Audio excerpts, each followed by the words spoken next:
ఏపీలోని సర్కారు బడులు ప్రారంభమై 2 వారాలు గడుస్తున్నా విద్యార్థులు మాత్రం స్కూలుకు వెళ్లడం లేదు. పలు ప్రభుత్వ పాఠశాలల్లో విద్యార్థుల కోసం ఉపాధ్యాయులు ఎదురు చూసే పరిస్థితి నెలకొంది. శ్రీకాకుళం జిల్లా టెక్కలి మండలం జగన్నాథపురం గ్రామంలోని ప్రాథమిక పాఠశాలలో విద్యార్థుల కోసం టీచర్లు ఎదురు చూస్తున్నారు. గతంలో 2వ తరగతి చదువుతున్న 2 విద్యార్థులు మాత్రమే ఈ పాఠశాలకు వచ్చేవారని ఉపాధ్యాయురాలు తెలిపారు. గత ఏడాది ఈ పాఠశాలలో 1 నుంచి 5వ తరగతి వరకు ఉండగా ఈ సంవత్సరం 3 నుంచి 5వ తరగతులను పక్క గ్రామమైన నర్సింగపల్లి పాఠశాలకు ప్రభుత్వం మార్చిందని అన్నారు.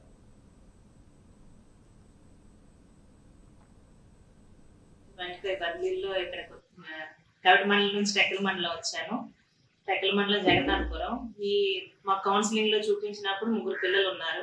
వాళ్ళు 2nd క్లాస్ నుంచి ఇది స్కూల్ ఫౌండేషన్ స్కూల్ గా మారిపోయింది కాబట్టి 2nd నుంచి 3rd కి వెళ్ళిపోయారు. ఉన్న ఒక్క అడ్మిషన్ కూడా ఆ అబ్బాయి నేను వచ్చిన నుంచి స్కూల్కి రావట్లేదు అలా అని చెప్పి గ్రామంలోకి వెళ్ళి ఇంటికి వెళ్ళి అడిగినా వాళ్ళ ఇక్కడికి మరి నేను రాను టెక్కలు వేరే స్కూల్కి వెళ్ళిపోతాను అన్నట్టు మాట్లాడుతున్నారు.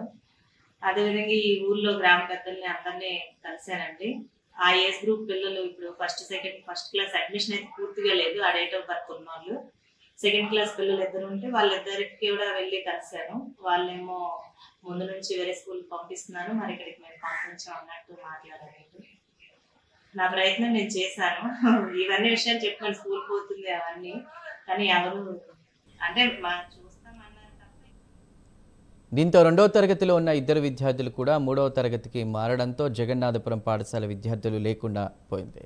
ఇక ఉపాధ్యాయురాలు ఈ ఏడాది కొత్తగా బదిలీ అయ్యి పాఠశాలకు రాగా విద్యార్థులు లేకపోవడంతో ఆశ్చర్యపోయినట్లు ఆమె తెలిపారు. గ్రామమంతా తిరిగి అడిగినా పిల్లలను వారి తల్లిదండ్రులు ప్రైవేట్ స్కూళ్లకు పంపుతున్నారని ఉపాధ్యాయురాలు తెలిపారు.